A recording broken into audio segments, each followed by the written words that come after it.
तो आप सभी को मेरा राम राम प्रणाम। तो आज की वीडियो में मैं बात करने वाला हूं हमारे देश की होनहार मीडिया के बारे में और विपक्ष की तरफ से दिए गए इनको एक अनमोल तोहफे के बारे में। तो जैसा कि मैं आपको हमेशा ही बताता आ रहा हूं कि हमारे देश की जो मीडिया है एकदम उलझाऊ भड़काऊ और चाटुकारिता करने वाली है। इसको मोहनचंद करमचंद माफ करिए मोहनदास करमचंद। तो यार शायद इनको मीडिया का एम भी नहीं आता होगा, फिर भी ये अपने आप को पत्रकार बताते हैं। पता नहीं इन्होंने मीडिया किस लिए ज्वाइन करी थी, चाटुकारिता करने के लिए या फिर पैसे कमाने के लिए।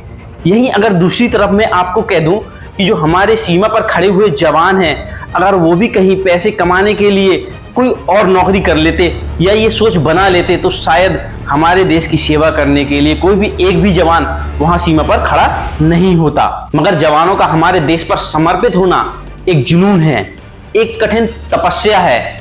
उनका ये संघर्ष उनके लिए एक गौरव का स्तंभ है। ठीक वैसे ही हमारे देश की पत्रकारिता है। ड्यूटी करिए, मैं अपनी ड्यूटी करूंगी। मैं उस परिवार को इंसाफ दिलाने के लिए जाऊंगी, चाहे मैम आप लोग कुछ भी कर लीजिए, आप पुलिस को बुला लीजिए, आप लाठी चला लीजिए, आप कुछ भी करिए। आपके पास लाठी है, आपके पास हेलमेट है, आपके पास बॉडी प्रोटेक्टर है, लेकिन हम जाएंगे उनसे मिलने के लिए। जिसका काम है किसी भी सिचुएशन में सच का सामना करना और सच आम जनता तक पहुंचाना। अब मैं इन पत्रकारों को क्या ही इनका काम याद दिलाऊं। इनसे अच्छे तो हमारे देश के यूट्यूबर हैं, जो कम से कम कोई बात हम तक पहुंचाते तो हैं बिना किसी चाटुकारिता के, बिना किसी उलझाने के भड़काने के। तो भाई ये तो हो गई मीडिया की तारीफ। अब बात करते हैं विपक्ष की तरफ से मीडिया को क्या अनमोल उपहार दिया गया है और क्यों। तो आप सभी को पता होगा इंडिया गठबंधन के बारे में। अगर नहीं पता है तो इसकी शॉर्ट में मैं जानकारी आपको दे देता हूं, है ना। तो यार बीजेपी के अलावा हमारे देश की जो अन्य मजबूत राजनीतिक पार्टियां हैं, उनमें से 28 पार्टियों ने मिलकर इंडिया गठबंधन का निर्माण किया है। वो इसलिए क्योंकि 2019 के जो चुनाव हुए थे उसमें से 37.36% वोट मिले थे बीजेपी को और बाकी के 62.64% जो वोट मिले थे वो मिले थे विपक्ष को।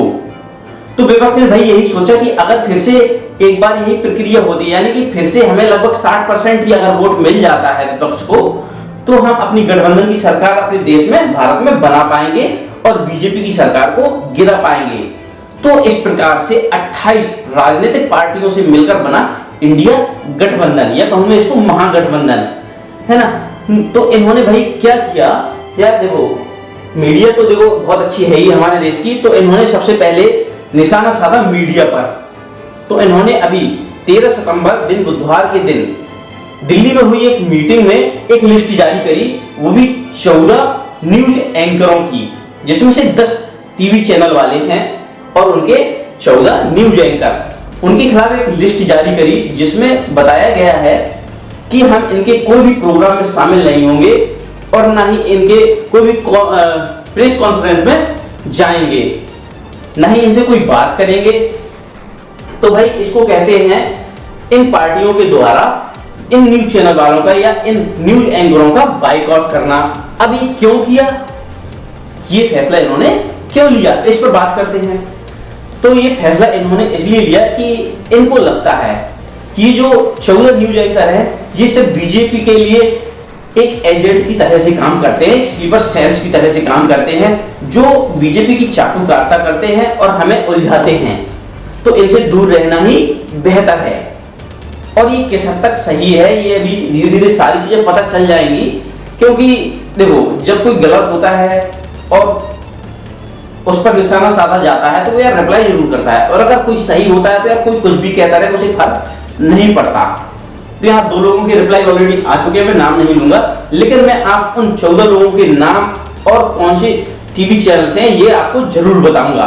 तो सबसे पहले आज तक टीवी चैनल से हैं यार सुधीर चौधरी को तो आप बखूबी जानते ही होंगे, और दूसरे चित्रा त्रिपाठी, और तीसरे हैं गौरव सावंत।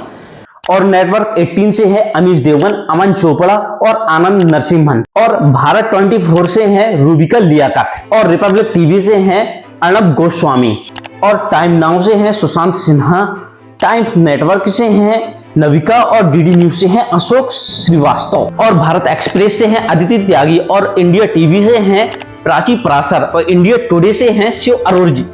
ठीक है, तो इन 14 न्यूज एंकर का मैंने नाम आपको बताया जो कि 10 न्यूज चैनलों से हैं, बिलोंग करते हैं। अब इनमें से कुछ लोगों ने ऐसे कांड किए हैं जिनकी वजह से ये विपक्ष की तरफ से बाइकआउट कर दिए गए और ये शायद सही भी हुआ है। और आपकी क्या राय है इस पर, ये आप जरूर कमेंट करके बताइएगा। क्या सोचते हैं आप इन न्यूज एंकरों को लेकर, है ना।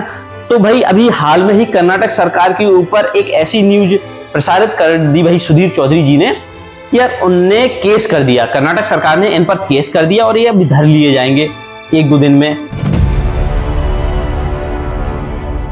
कर्नाटक सरकार की सारथी योजना पर हिंदू मुसलमान करने के आरोप में सुधीर चौधरी पर गैर जमानती धाराओं में एफआईआर दर्ज हो गई है ना। कर्नाटक पुलिस इनको ले जाएगी पकड़ के, ठीक है, कोई बेल नहीं होगी अभी फिलहाल तो।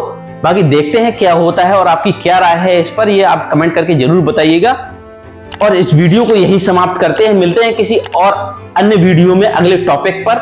तब तक के लिए नमस्कार, जय हिंद।